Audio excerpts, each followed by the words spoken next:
श्री सच्चिदानंद सद्गुरु साईनाथ महाराज की जय। सद्गुरु भरद्वाज महाराज की जय। Shri Sai sachharitra chapter 8. As hinted in the last chapter, Hemant Pant now explains at length in his preliminary remarks the importance of human birth and then proceed to relate how Sai Baba begged his food, how Baji Bai served him, he slept in the masjid with Tatya Kote Patil and Mahalsa Pati, and how he loved Kushal Chand of Rahata. Importance of human birth. In this wonderful universe, God has created millions of creatures inhabiting heaven, hell, earth, ocean, sky, and other intermediate regions. Of these, those creatures are souls whose merits preponderate, go to heaven and live there till they enjoy the fruits of their actions, and when this is done, they are cast down. While those souls whose sins or demerits preponderate go down to hell and suffer the consequences of their misdeeds for as long as they deserve it. When their merits and demerits balance each other, they are born on earth as human beings and are given a chance to work out their salvation. Ultimately, when their merits and demerits both are worked out completely, they get their deliverance and become free.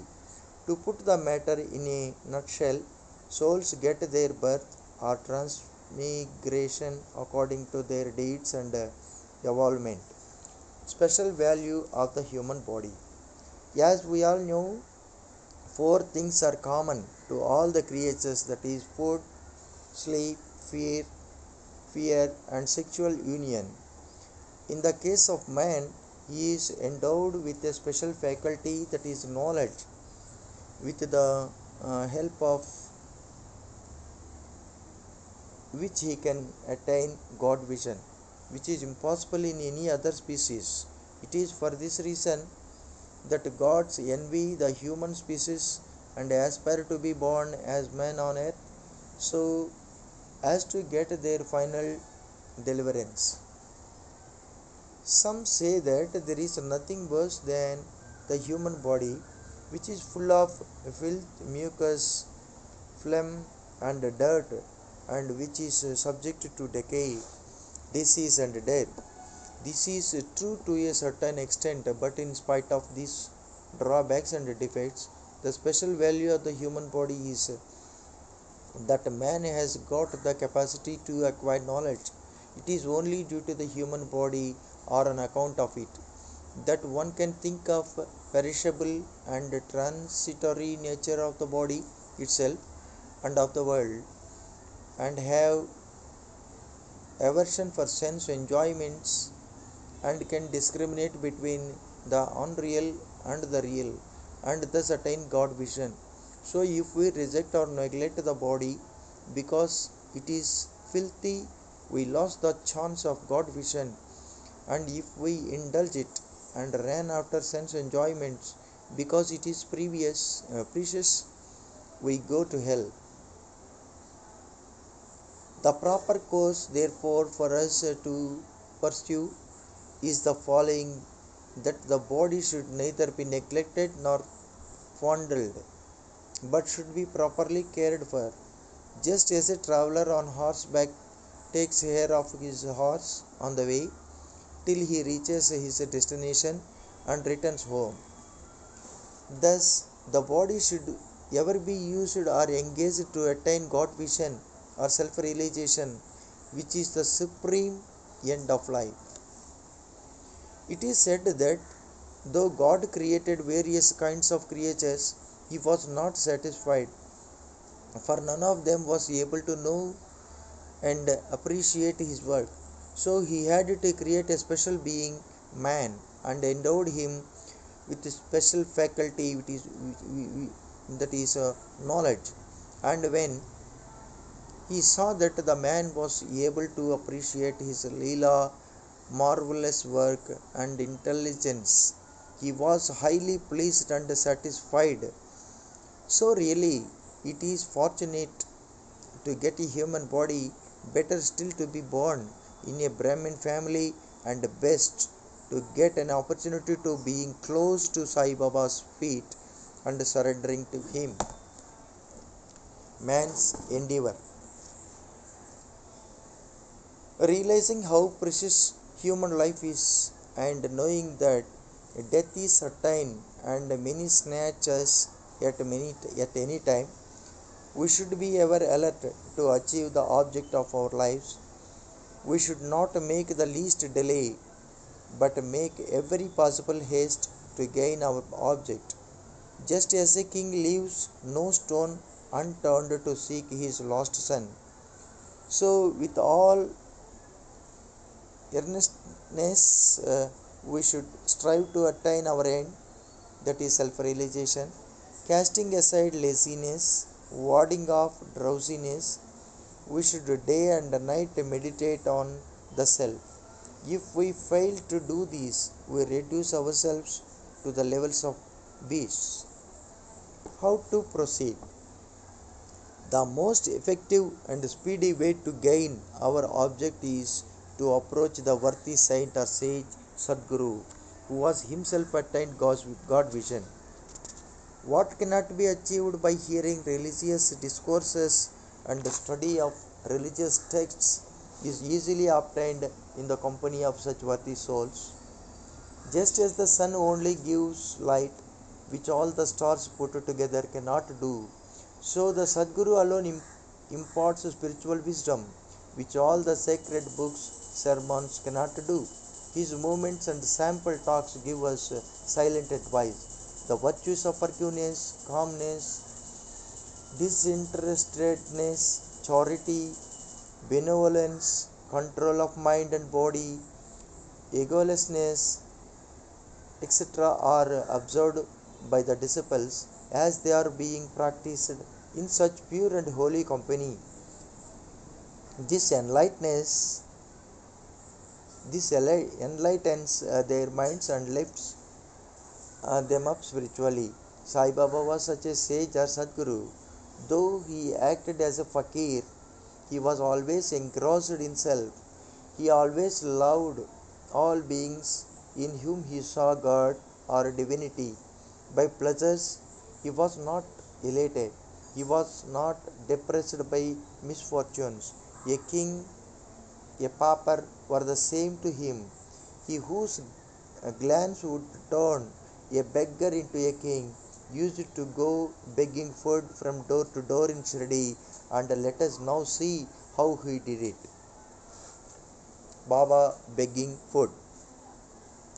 Blessed are the people of Shirdi, in front of whose houses Baba stood as a beggar and called out, "O Mai, give me a piece of bread," and spread out his hand to receive the same. In one hand he carried a tumbrel, and in the other a joli or chaupadari, that is a rectangular piece of cloth. He visited certain houses daily. Liquid or semi-liquid things such as soup, vegetables, milk or buttermilk were received in the tin pot, while cooked rice, bread and such solid things were taken in the joli. Baba's tongue knew no taste, as he had acquired control over it. So how could he care for the taste of different things mixed up together? Whatever things he got in his joli and in the tin pot were mixed together and partaken by Baba to his heart's content. Whether particular things were tasty or otherwise was never noticed by Baba, as his tongue was devoid of the sense of taste altogether. Baba begged till noon, but his beggings were very irregular. Some days he went a few rounds, on other days to 12 noon. Up to 12 noon. The food thus collected was kept in a kundi, that is the earthen pot, Dogs, cats, and crows freely ate from it, and Baba never drove them away. The woman who swept the floor of the masjid took some 10 or 12 pieces of bread to her house, and nobody prevented her from doing so. How could he, who even in dreams never warded off cats and dogs by harsh words and signs, refuse food to poor helpless people? Blessed indeed in the life of such a noble person. People in Shirdi took him in the beginning for a mad fakir. He was known in the village by this name. How could one who lived on alms by begging a few crumbs of bread be revered and worshipped? But this fakir was very liberal of heart, detached and charitable.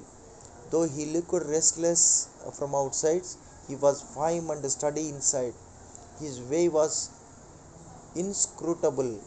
Still, in that small village, there were a few kind and blessed people who recognized and regarded him as a great soul. One such person's account is given below. Bayaji Bai's brilliant service. Tatya Kote's mother Bayaji Bai used to go to the woods every afternoon with a basket on her head containing bread and vegetables.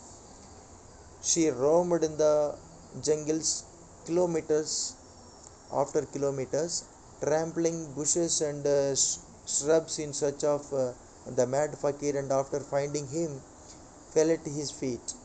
The fakir sat calm and motionless in meditation, while she placed a leaf before him, spread her things as eatables, bread, vegetables, etc. Thereon he fed him.